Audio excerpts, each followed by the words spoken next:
प्रभु यीशु के विजयी और सामर्थ्य नाम में आप सभी को एक बार फिर से जय मसीह की। परमेश्वर का धन्यवाद हो कि उसने मुझे एक बार फिर से आपके बीच परमेश्वर का वचन लेके आने का अवसर दिया।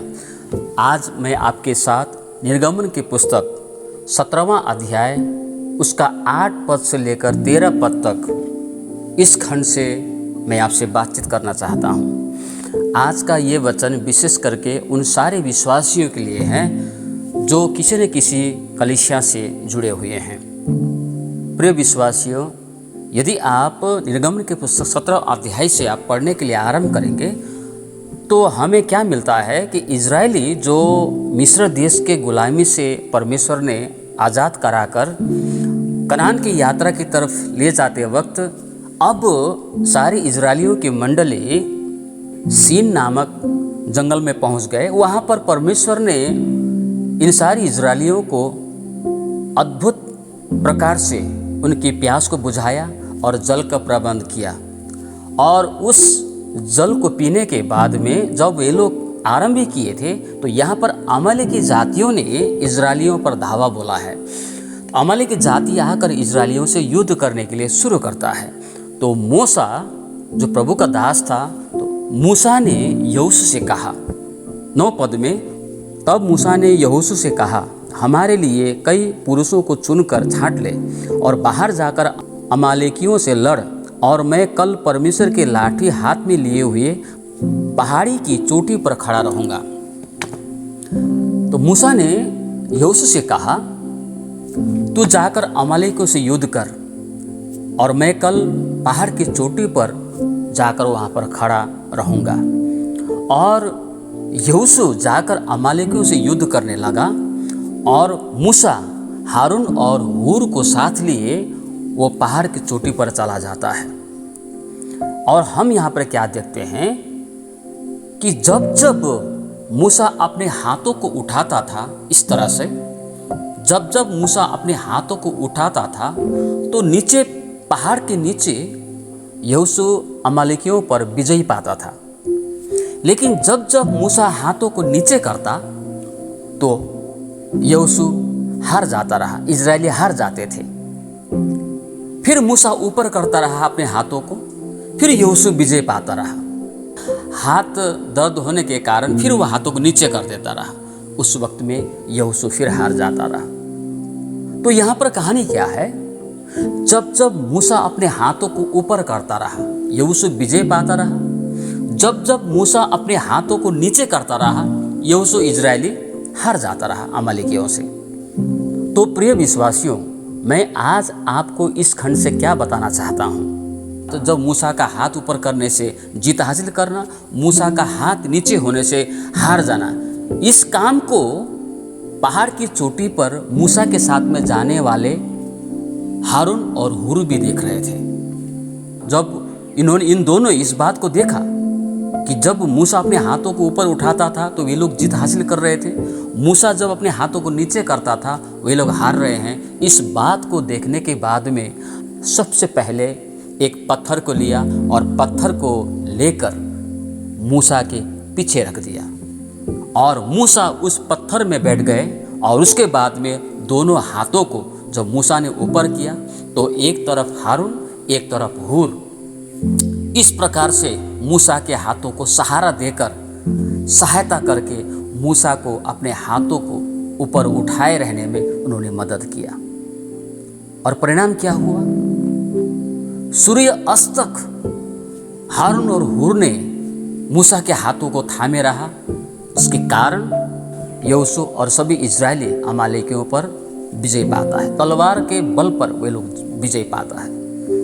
प्रिय, मैं आपको इस खंड से क्या बताना चाहता हूँ, मूसा ने हूर और हारून को कभी ऐसा नहीं कहा कि देखो मैं थक चुका हूँ, देखो मैं हाथ ऊपर नहीं कर पा रहा हूँ, मैं खड़ा होते होते मेरा कमर दर्द, मेरा शरीर दर्द होने के लिए शुरू किया, मैं हाथों को उठाते उठाते मैं थक चुका हूँ, मेरे पीछे एक पत्थर रखो, मैं उस पर बैठना चाहता हूँ और तुम दोनों आकर मेरे हाथों को सहारा दो। नहीं, मूसा ने ऐसा नहीं कहा।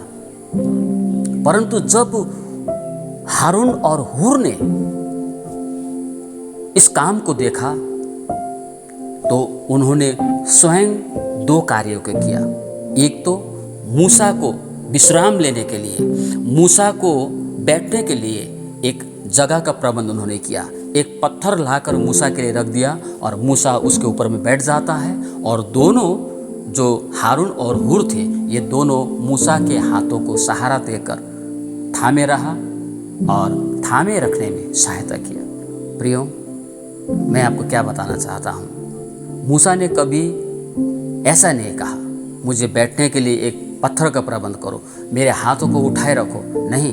लेकिन हारून और हूर ने खुद इस बात को समझते हुए कि हमें क्या करना है, भले ही मूसा इस बात को नहीं कह रहा था, भले ही मूसा इस बात को नहीं बता रहा था, लेकिन हारून और हूर ने खुद इस बात को समझते हुए उन्होंने इस काम को किया। प्रियो, हर काम आपको बताया नहीं जाता है, हर काम आपके अगुवे आपको बताता नहीं है करने के लिए। आपके पास्टर, आपके अगुवा हर काम आपको करने के लिए वो कहता नहीं है। प्रिय जवान भाई बहनों, तुम आकर इस कार्य को करो। प्रिय विश्वासियों, तुम आकर इस कार्य को करो। हर बार आपके अगुवे या आपके माता पिता आपसे कहेगा नहीं, लेकिन कई कार्यों को आपको खुद देखना होता है। कई कामों को मेरे प्रिय विश्वासियों आपको खुद समझना होता है।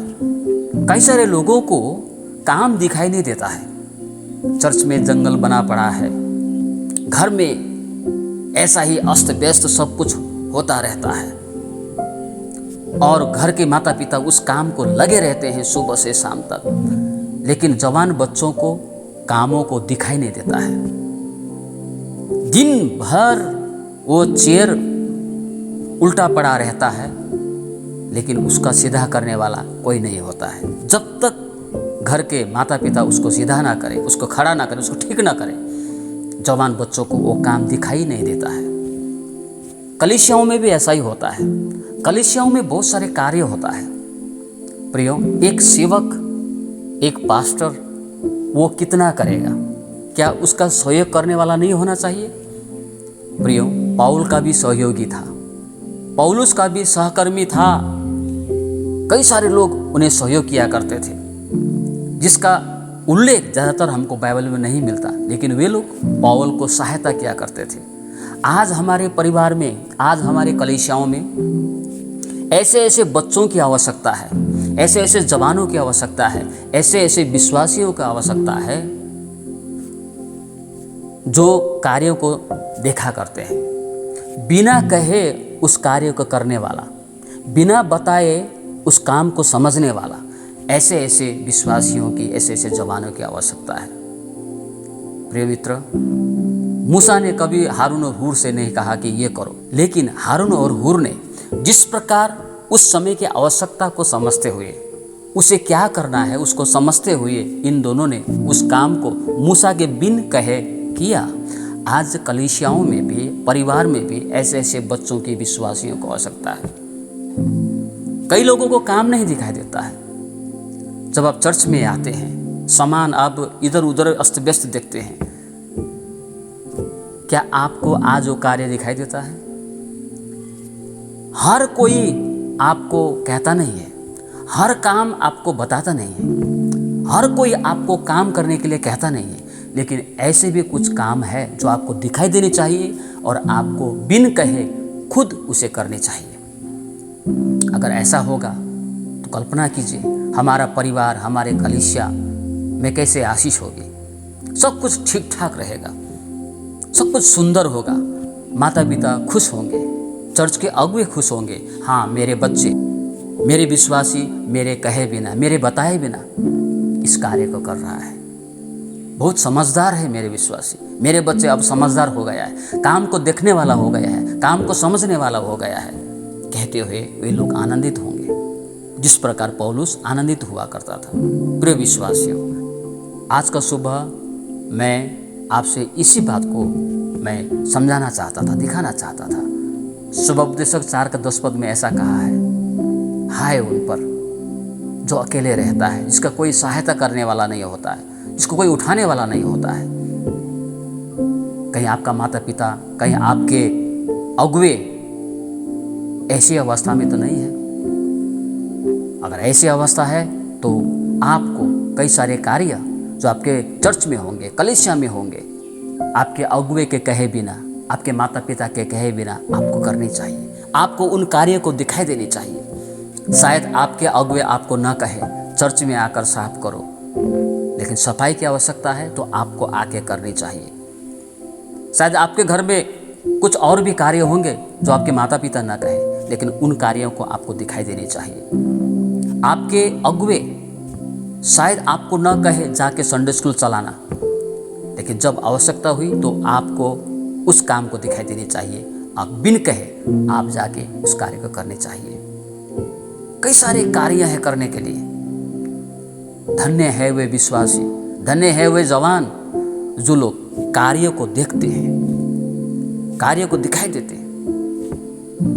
वो कार्य को दिखता है उसको और समझता है कि मुझे इस कार्य को करना है। पहला कोरिन्थ 15:58 कहता है, प्रभु में किया गया परिश्रम व्यर्थ नहीं जाता। अगर आप प्रभु में होकर लोगों को कहे बिना, बताए बिना आप काम को किया करते हैं, आपको काम दिखाई देता है और उस काम को आप करते हैं, तो इसका प्रतिफल प्रभु परमेश्वर आपको अवश्य देगा। तो परमेश्वर इन छोटे से वचनों में आप सभी को आशीष दे। एक बार फिर से आप सभी को जय मसीह की।